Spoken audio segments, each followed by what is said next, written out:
I'm on a 3-day trip to Australia. I flew down from the Great White North mainly to spend time with my parents in Fiji, but I decided to do like a little detour and come to Melbourne. I've been looking for some adventure, so I thought this would be a great place to explore. I have a friend who lives here and I'm going to be staying with her for a few days. Melbourne is supposedly like a coffee and art place, so there's a lot of cafes and brunch spots to check out. It's my first day here, and on the agenda today is Mount Dandenong, Kallista tea rooms for brunch. It's going to be such an exciting first day, so let's get going.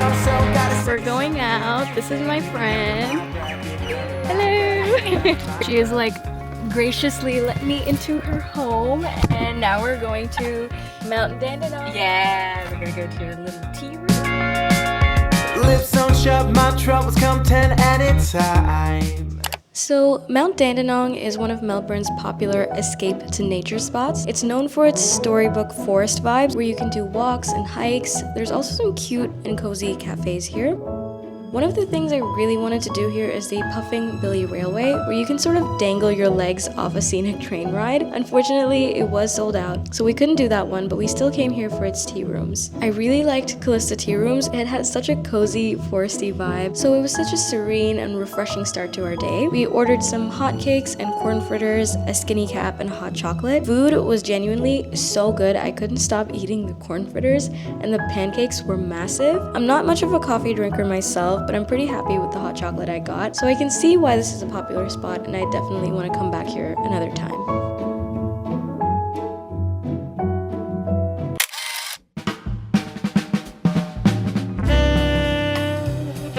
Later, we went down to the city. In the evening, I've seen so many suggestions to check out Ormond Point Lookout because you get a whole Melbourne skyline and water view from here.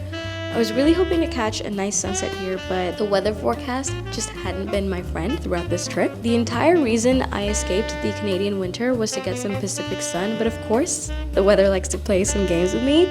So when I got here, it was quite cloudy and very windy, but it was such a nice spot.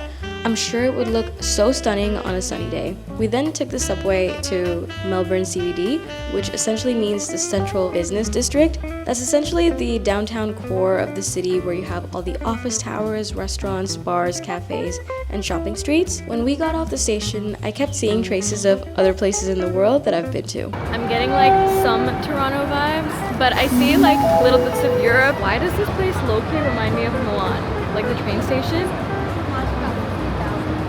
With the lines and stuff. We first went to this Italian restaurant called La Cucina, where we ordered the seafood pasta that had gnocchi and shrimp. We also got the chicken alfredo. The vibes were really nice here though, so I'd really recommend it too. We also went to a bar nearby called La La Land, and this was one of my favorite things to do in the city. I really loved the red interiors and live music, and this place was such a vibe. We ended up chatting with a few other patrons, which gave me the impression that people here are quite social and low-key. To me, the city felt quite lively and fun. It reminded me of Toronto, but just with Australian accents everywhere. I found it more easygoing and informal compared to Toronto as well. Overall, my first impressions of the city were really great, and I felt pretty connected to it already. Hello, it's day 2 in Melbourne. I had a great first day yesterday. We had so much fun, got home really late last night. Today we're going to brunch and going for a little bit of a coastal hike or walk, I think. Very excited to see what day 2 is going to be like. I had such a great time, so I'm really looking forward to everything today. We went to a brunch spot called Mackie Mulgrave in the morning. It's a brunch spot located in the suburbs of Melbourne, about 20 or so kilometers from the CBD. It had a very homey and snug vibe. To me, it felt like a great morning after a night out brunch sort of place, you know, like the smell of fresh morning coffee, warm bread, people chatting away in the distance. I got myself the lamb chili eggs with hot chocolate, and it was honestly quite hard to choose what to get because they had a lot of good options on the menu, but I was still pretty happy with my choice. We stayed here for a couple of hours and met up with a few of Sedge's friends before heading out to do a coastal walk right at the edge of Australia.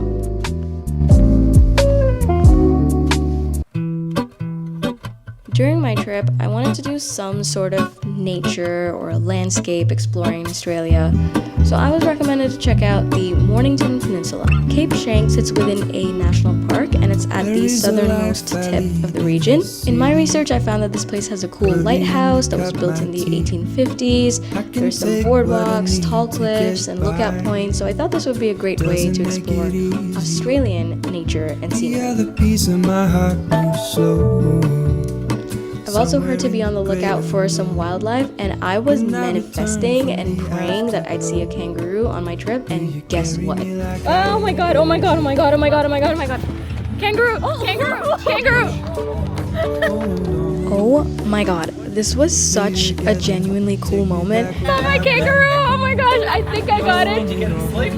I'm not sure, it like ran so fast. It was a little jarring to see a kangaroo up close because in photos they look all cutesy and adorable, but in real life they're buff and strong and fast. The barista there said that they're always hopping around in the area, and he also showed us some images of other wildlife that he's caught on his camera phone.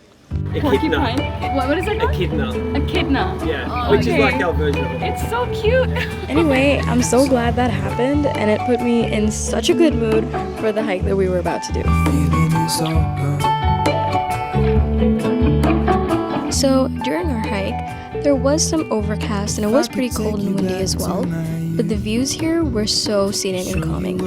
I'm sure with sunny weather it would have looked even more beautiful, but I honestly couldn't stop admiring the scenery. I wanted to go all the way down to the waters below since it was low tide, and I kept watching how the waves would crash against the rocks, forming all this sea foam. I was told that the waters along this coast come from the Southern Ocean, which is fed by the Antarctic currents, so even in summer, the water temperatures can be shockingly cold. And despite all that, I actually saw some people surfing out there, and that honestly amazed me because the water looked so powerful and intense. I also noticed a lot of jagged black stones, and I was told that it's all volcanic rock. And I found out that Victoria was once geologically active, and all this basalt formed from ancient volcanic eruptions. And that's what pretty much sculpted this area into this really dark, dramatic, and very scenic coastline. So I'm really glad I got to experience a little bit of nature on my second day here to sort of contrast the city vibes that I got on the first day. Last day in Melbourne. We have a lot of things that we're doing today. I'm meeting a friend that I haven't seen in 10 years. We're exploring the city a little bit, going to Mount Macedon. Kind of sad I'm leaving the city tomorrow, but Melbourne has been amazing so far. We went into the city in the morning before going to brunch, right into the heart of the CBD. I got to see the Federation Square and Flinders Street Station all dressed up with Christmas decor, which made everything feel so festive. I even caught a glimpse of Chinatown from a distance, but we couldn't go in because we were running late for our reservation. A friend had recommended the Brick Lane for brunch. It's known to be a quite popular spot tucked away in an aesthetic alleyway. We got there and had to wait about 30 to 40 minutes to get a table, and once we got in, it was quite busy. The interior was giving hipster New York loft, but with neon signs and the smell of coffee everywhere. I told my friend that I've been a hot chocolate girly throughout the trip, and she was like, "Girl, you're in Melbourne.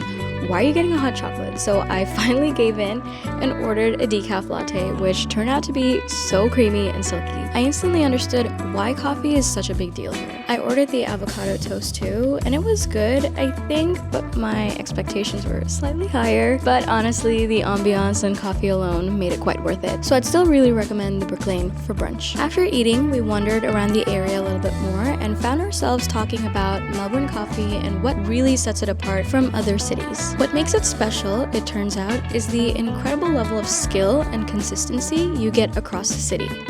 The baristas here are extremely well trained, the beans are of high quality, and you don't have to hunt for good coffee because it's accessible and available everywhere. Learning that was pretty interesting because I've heard so much about Melbourne coffee, and it's nice to finally understand why it's so special here. It was so nice catching up while exploring the city, but by the afternoon we had to get going for a quick stop in the countryside. One of our uncles lived near Mount Macedon in a beautiful home with farm animals out back. We met up with them there, and he kindly introduced us to all the animals before taking us around the Hanging Rock, the Mount Macedon area, and a nearby lookout point. On this trip, I found myself reuniting with so many people from my childhood. Some of them I hadn't seen in years, decades even, but we've still managed to stay connected over time.